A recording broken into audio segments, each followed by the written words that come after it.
Përshëndetje të gjithëve nga Unasja. Mirë se erdhët në episodin e 30 të podcastit Flasim si fëmijë. Sot do të flasim për një temë që na prek shumë të gjithëve që jetojmë këtu në Lezhë, mes historisë dhe detit. Do të flasim për atë periudhën e bukur, por ndonjëherë edhe pak të vështirë, të jesh adoleshent në Lezhë. Kjo është tema e sotshme.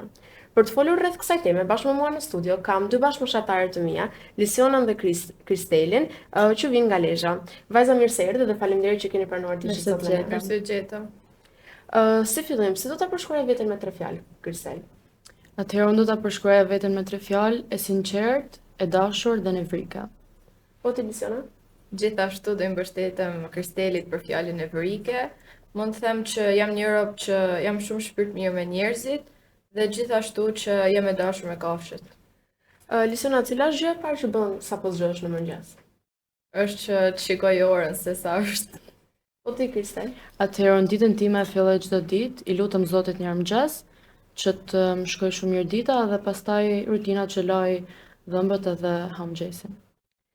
Cila është pika juaj e preferuar në Lezhë, ku kaloni kohë ose dilni me shoqërinë? Kristel? Atëherë pika ime është te Koza për herë, edhe mbrapa janë këto lokalet e tjera, Barcelona këto. Po ti, Lisiona? Gjithashtu është bërë një traditë kohës fundit në klasën tonë që një grup shoqëror mblidhemi dhe shkojmë te Koza çdo të premte. Çfarë është diçka që pëlqeni te shkolla juaj dhe që mendoni se është më mirë se në shkollat e tjera? Lisiona? Po mund të them që një gjë favorizuese është që duke qenë se jemi një shkollë e madhe, kemi hapësirë, domethënë që edukative, që kemi palestra në dispozicion, kemi një obor të madh, kemi gjelbërim dhe kemi gjithashtu mundësi në sallën e tikut që të kryejmë gjëra të ndryshme. Po ti, Kristel? Atëherë te shkolla ime, unë mendoj që është niveli i mësuesve. Nuk e di për shkollat e tjera, por thjesht më pëlqen shumë përgatitja e mësuesve të shkolla ime. Cili është zhargoni ose fjala që përdoret më shumë në shoqërinë tuaj në jetën e përditshme, Kristel? Atëherë, shoqëria jonë ditët e sotme kanë fillu duke futur shumë fjalë me shkurtime, fjalë të huaja, edhe këto. Lisiona, sa orë në ditë mesatarisht mendon se kalojnë bashkëmoshatarët tanë për rrjetet sociale si TikTok, Instagram? Po, duke qenë se po të marrim të mirë që në kohët e fundit, shoqëria sotme, sidomos adoleshentët, po kalojnë një kohë shumë të madhe në telefon, pra mund të them se veçanërisht 6 orë në ditë mund të jetë maksimumi. Shkollat tuaja së fundmi kanë vendosur uniformat për nxënësit. A mendoni se uniforma shkollore ju zbe individualitetin ose identitetin tuaj personal, apo ju ndihmon të mos ndjeni të diferencuar? Kristel? Atëherë unë mendoj që kjo është një ide shumë e mirë për shkollat, pasi prindi është me atë idenë që është duke dërguar fëmijën e tij në shkollë dhe ndihmon që edhe fëmijët të mos duken të diferencuar nga njëri tjetri. Po ti, Lisiona, si mendon? Mendoj se po të ishte diçka që do ishte rregull që në fillim do ishte diçka e mirë, por duke marrë të mirë qenë, sepse unë personalisht nuk e kam pranuar uniformën dhe akoma jam atij vendimit që mos t'ja pranoj. Nëse do të ishte drejtori i shkollës për një ditë, çfarë rregulli do të hiqnit më njëherë? Mendoj që mund të përdoren telefonat. Po ti, Lisiona? Gjithashtu, për shembull, është jashtë shtetit është që përdorin teknologji më të avancuar, pra nxënësit mund të kenë kompjutera digital ose laptopa që në mënyrë që të kryhet më mirë orari mësimor. Lisiona, si është marrëdhënia jote me mësuesit? A të shohin si një mikesh, një partner në mësim apo thjesht si një nxënës? Por mund të them që marrëdhëniet me mësuesit i kam shumë të mira, por veçanërisht është që me disa mësues normalisht që do kemi marrëdhënie pak më të afruara, por në përgjithësi gjithmonë shkoj mirë. Po për ty, Kristel? Atëherë marrëdhënia ime me mësuesit është shumë e mirë. Mendoj që më shikojnë si një mikesh, pasi mësimi bëhet shumë i bukur duke bashkëbiseduar me njëri tjetrin. A ndjeni të lira të shprehni mendimin tuaj kundër diçkaje në klasë apo keni frikë nga ndonjë penalizim ose diçka? Unë personalisht, po flas për vete, unë ndihem shumë e lirë që të shpreh mendimin tim në klasë. Po ti, Lisiona? Mendoj se të shprehësh mendimin tënd nuk është asnjëherë gabuar, pavarësisht gjithçkaje. Sipas mendimit tuaj, çfarë mungon në shkollat e Lezhës që mund të ndikonte për ta bërë mësimin më interesant dhe më pak të mërzitshëm? Mendoj që laboratoret për çdo lëndë të caktuar, për shembull te kimia, biologjia, laboratori për ato lëndë dhe për lëndë të tjera. Do bëjmë mësimin më interesant për fëmijët. Po ti Lisona, çfarë mendon se Mund duhet t'ishte shtohet? për shembull që të përfshinin më shumë aktivitete zbavitëse për nxënësit. Sa rëndësi u jepet aktiviteteve jashtëshkollore në krahasim me matematikën, gjuhën ose lëndët e tjera në shkollën tuaj, Kristel? Ju jepet shumë rëndësi, për të thënë vërtetën, pasi i shikojnë më interesante ose mos themi më kryesore sportet dhe aktivitetet e tjera. Po ti Lisona? Duke qenë se jemi një shkollë që kemi pasion dhe lëndën e muzikës, mund të them që aktivitetet janë një gjë që ne kemi tonat, pra që bëjmë në mas aktivitete, por që e tepruar mendoj që është ndonjëherë. A është bullizmi një problem i dukshëm në korridoret e shkollës suaj, por edhe në përgjithësi në Lezhë? Mendoj që po, pasi bullizmi kohët e sotme është shumë i përhapur. Në shkollën time mund të ketë pasur shumë raste, por janë zgjidhur me sukses nga psikologja, ka pasur raste të ndryshme, nga diskriminimi për shkak të ngjyrës së një personi, për shkak që mund të jetë i varfër, ose edhe shumë problematika të tjera, gjë që kjo është, le të themi, një anë negative e shoqërisë tonë. Po ti Lisona?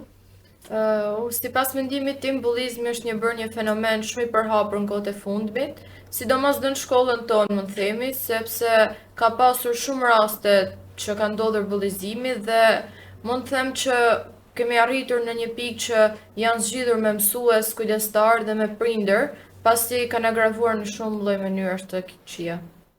A mendoni se për bullizmin flitet hapur apo mbahet si një sekret ose diçka që nuk duan ose as shkolla as shoqëria që ta nxjerrin pa?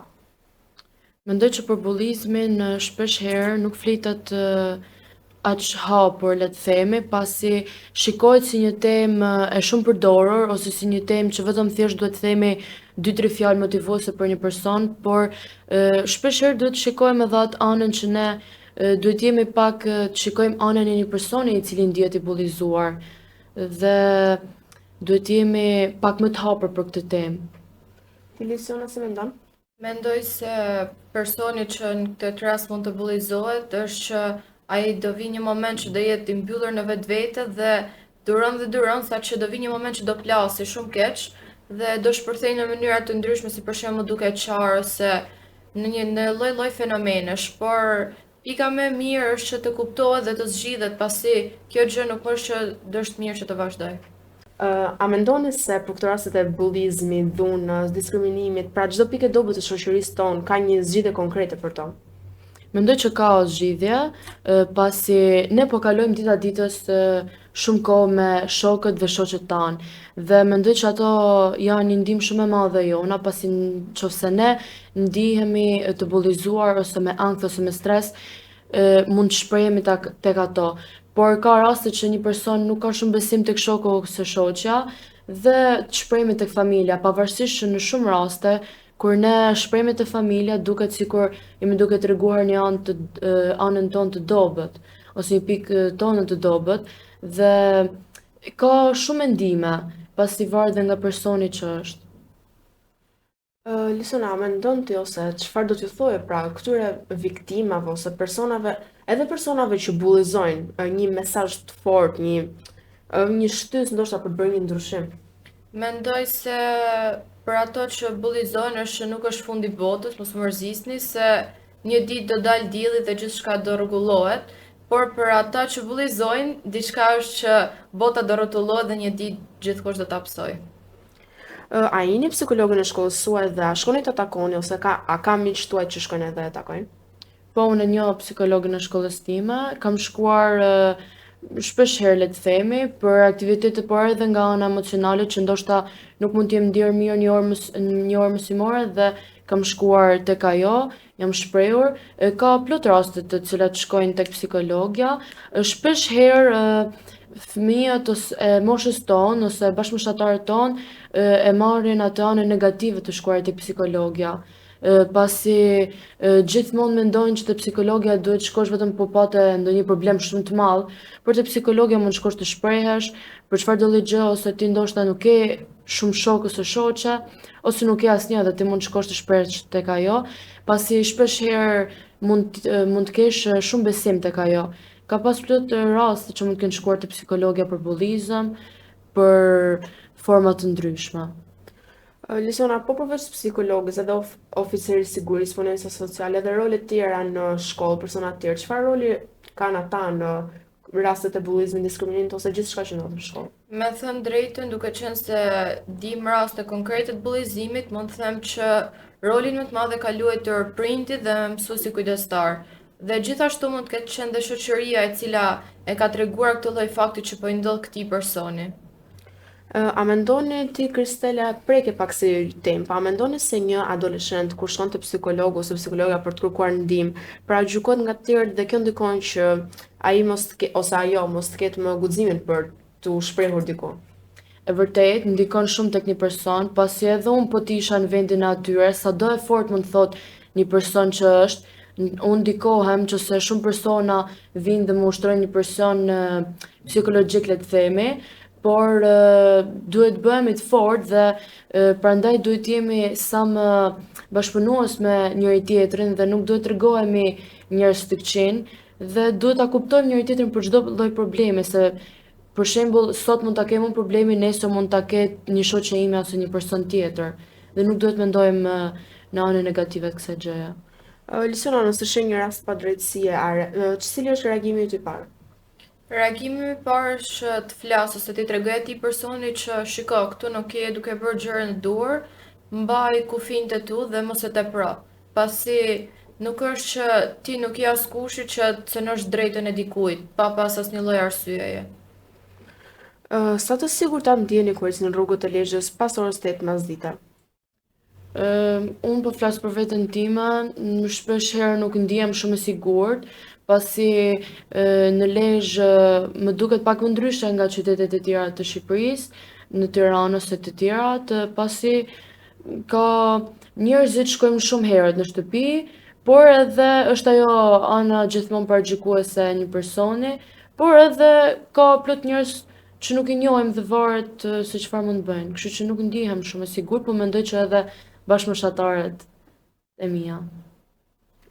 Atëherë, po ta marrim të mirë qënd se Lezhë është një qytet i vogël dhe le të themi në krahasim me Tiranën, Durrësin, Shkodrën e të tjerat, lihemi si nata me ditën dhe atje për shembull ka liri dhe njerëzit dalin në orë të vona, por këtu mund të themi që pjesa më e madhe në orën 7 i kemi gjithë në shtëpi dhe fakti që një gocë ose një person po del, me këdo qoftë që t'jeti shoqëruar, është që paragjykimi që njerëzit bëjnë ditët e sotme dhe mendoj se nuk është një gjë e mirë pasi mos e paragjyko tjetrin pa ditur arsye. Cili është libri i fundit që keni lexuar dhe që ju ka lënë mbresa, Kristel? Atëherë libri që kam lexuar në së fundmi është Shpella e Piratëve. Mua më ka lënë mbresa pasi më ka pëlqyer shumë ajo ana aventuriere e një fëmie dhe më ka pëlqyer guximi, por ka edhe shumë gjëra të tjera të cilat më kanë pëlqyer te ky libër. Lisiona, po ti si mendon se është më mirë të lexosh librat fizik apo të lexosh në telefon ose të dëgjosh audiobooks? Mendoj se mesazhi i fortë që përcjell libri që e lexon në dorë është më i fuqishëm se sa ai që ne mund ta shikojmë ose për shembull që mund ta lexojmë në telefon, pasi duke qenë se e kemi fizikisht, ai përcjell një lloj emocioni tjetër nga ai që mund të lexojmë. Cili është seriali apo filmi që mund ta shihni mbi 100 herë pa u lodhur? Ka shumë filma të cilët unë shikoj, më pëlqen shumë Hajdutja e librave, më pëlqejnë dhe filmat të huaj, dhe zakonisht janë filmat të huaj të cilët më pëlqejnë më shumë. Po ti, Lisiona? Për shembull, një ndër filmat që kam qenë gjatë gjithë kohës duke e parë dhe kam rishikuar me mira herë, mund të jetë për shembull Ana Flokuqja që në fund të ditës përcjell një mesazh shumë të fortë për llojet e fëmijëve që kemi sot. A dini të gatuani diçka vetë apo hani më shumë ushqime nga jashtë? Atëherë nuk di të gatuaj vetë, mund di disa gjëra të vogla, por zakonisht, domethënë, fëmijët e sotëm pëlqejnë më shumë të hanë jashtë shtëpisë. Mua për veten pëlqen më shumë të ha jashtë, por zakonisht më pëlqejnë edhe ushqimet e mamit. Po ti Lisiona? Sipas mendimit tim është ushqimi që ti e gatuan me duart e tua, pasi unë ditë gatuaj, të shijon më shumë se ai që ne mund të blejmë jashtë, pasi le të themi se përveç se ka vlera të shumta më të mira ushqimore, është dhe që për shembull e kemi përgatitur me më shumë dashuri. Cili është gatimi preferuar që u bën mami ose gjyshja? Atëherë, ushqimi im i preferuar i cili më bën mami është një burek, quhet lakuriç, bëhet me kungull, ndërsa ushqimi i preferuar që më bën gjyshja është japraku, i cili bëhet me oriz edhe gjithë rrushi. Për shembull, mund të them që jam një person që jam shumë specifike me ushqimet, por ushqimet që i kam preferuar mund të jetë për shembull ushqimi që më bën gjysha nga ana mamit, që bën supën me pul, domethënë, dhe me thërrime që më pëlqen shumë, dhe gjithashtu mund të jetë dhe brek autentik që bën halla nga Karina Mirditës. Çfarë muzike dëgjoni ju dhe bashkëmoshatarët tanë në përgjithësi më shumë? Bashkëmoshatarët e mi, po edhe unë pëlqejnë më shumë muzikën hip-hop, rock, muzikët e huaja, por edhe shqiptare, ka plot këngëtar, të cilët ja vlen për t'i dëgjuar, por ka edhe muzikë klasike. Po ti Lisiona? Për shembull, po flas për grupin tim shoqërisë, më shumë ne preferojmë muzikët klasike ose le të themi që janë të vjetra, pasi të i ndjen më shumë se sa këto që po bëhen sot, se ka shumë këngëtar që për shembull vetëm shkruajnë 2-3 tekste dhe i thojnë në këngë, pasi nuk kanë asnjë lloj kuptimi. A keni ndonjë hobi të çuditshëm që njerëzit e tjerë nuk e dinë që ju e bëni? Unë për të thënë drejtën nuk kam ndonjë hobi specifik. Po ti Lisiona, a ke ndonjë hobi me cilin merresh jashtë shkolla? Mund të them që kam shumë hobi të ndryshëm, por një gjë që mua më thonë që di ta bëj është shkëndimi, por them të drejtën është një gjë të cilën kam shumë turp ta bëj dhe nuk e kam treguar ndonjëherë. Çfarë do të thotë për ju të jesh adoleshente në vitin 2026? Atëherë, po ta shikoj me breza të mëparshëm, mendoj që ti jesh adoleshente në vitin 2026 është ti jesh me fat. Pasi më para nuk i kanë pasur këto kushtet që i kemi ne, dhe kushtet që i kemi ne, kemi teknologjinë dhe shumë gjëra të tjera, të cilat na ndihmojnë dhe nuk na kanë lënë të rritemi me kushte të vështira. Sipas mendimit tim, ti jesh adoleshent ditë e sotme nuk është fare kollajt, por le të themi është një sfidë e madhe, pasi nëse unë do kisha zgjedhjen time, do preferoja më shumë të isha një adoleshente në kohët e vjetra, pasi njerëzit sot kanë krijuar varësi me teknologjinë dhe le të themi që kanë ndërlidhur botën me të. Por dikur ishte që ato dilnin ose luanin me njëri tjetrin, pra nuk ishin varësi përmes teknologjisë. Dhe mendoj që atëherë jeta ka qenë më bukur se sa sot. A shihni të ardhmen tuaj në Lezhë apo mezi prisni të ikni në kryeqytet ose në ndonjë shtet tjetër? Atëherë unë të ardhmen time, për të thënë drejtën deri dje, unë e shikoja gjithmonë jashtë Shqipërisë, pasi më pëlqenin më shumë vendet e tjera, por edhe shikoja politikën dhe ekonominë e Shqipërisë, por kohët e fundit kam menduar shumë herë me veten time që edhe ardhmja në Shqipëri nuk do ishte keq, pasi çdo vend mund ndryshojë dhe mund përmirësohet. Sipas mendimit tim është unë mezi shpresë që t'iku, pasi ky lloj vendi nuk më pëlqen fare. Mënyra se si njerëzit për shembull shprehen ose paragjykojnë me njerëzit, le të themi mentaliteti shqiptar është shumë i tepruar në raste të veçanta. Lisiona, cila është ëndra jote më e madhe profesionale? Atëherë, një ndër sfidat që kam më së fundmi është që duke qenë se jemi edhe në klasë 9, gjimnazi është një sfidë e madhe, pasi nuk dim akoma se për çfarë do vazhdojmë në jetë. Dhe të bërë sfidën për shembull gjatë muzikës ose gjimnazit të përgjithshëm është një gjë vete, pasi ne duhet dim se çfarë do ndërlidhim për jetën tonë. Po ti Kristel? Unë kam dëshirë dhe gjithmonë kam ndruar të bëjmë doktoresh kur të rritem. A e ke vendosur çfarë lloj degët mjekësisë do të ndjekësh? Po, unë për të thënë drejtën më pëlqej shumë që të jem kirurge, por pasi kam pyetur persona të tjerë, por edhe hallën time, e cilën kam doktoresh, më ka thënë që zakonisht është ai mentaliteti i njerëzve që i besojnë më para një mashkulli se sa një femre. në operacion, por kam menduar që të bëm ose neurologe ose kardiologe. Gjithsesi unë mendoj që jo vetëm, domethënë mos ti lini ëndrat tuaja prej paragjykimeve ose çfarë thon njerëzit e tjerë, po të vazhdoni të ndiqni ata. Kush është personi që të frymëzon më shumë në jetë, Lisiona? Atëherë, për mua, personi vetëm që më frymëzon në jetë mund të jetë babi, pasi edhe pse tipi im është që nuk shpreh kurrë me njerëzit, është ai do jetë dhe ka qenë gjithmonë heroj më i veçantë për mua. Po ti, Kristel?